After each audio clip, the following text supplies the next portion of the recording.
سلام علیکم ګرانو کتونکو، ستړي مشئ. په دې هیله چې جوړ او روغ به یاست. حمزه خپلواک یم او تاسو د خپلواک تلویزیون ګورئ. د زابل مرکز کلات کې چورلکو یوه پوسته بمبار کړې.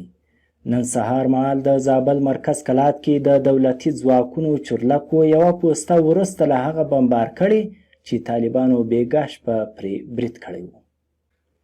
طالب ویان کار یوسف احمدي ویلي چې بېګا شپه یې د کلات اړوند مسعود بیس ته څیرمه د ملخیانو په نوم هغه پوسته باندې برید کړی چې له څه مودې راهیسې محاصروله.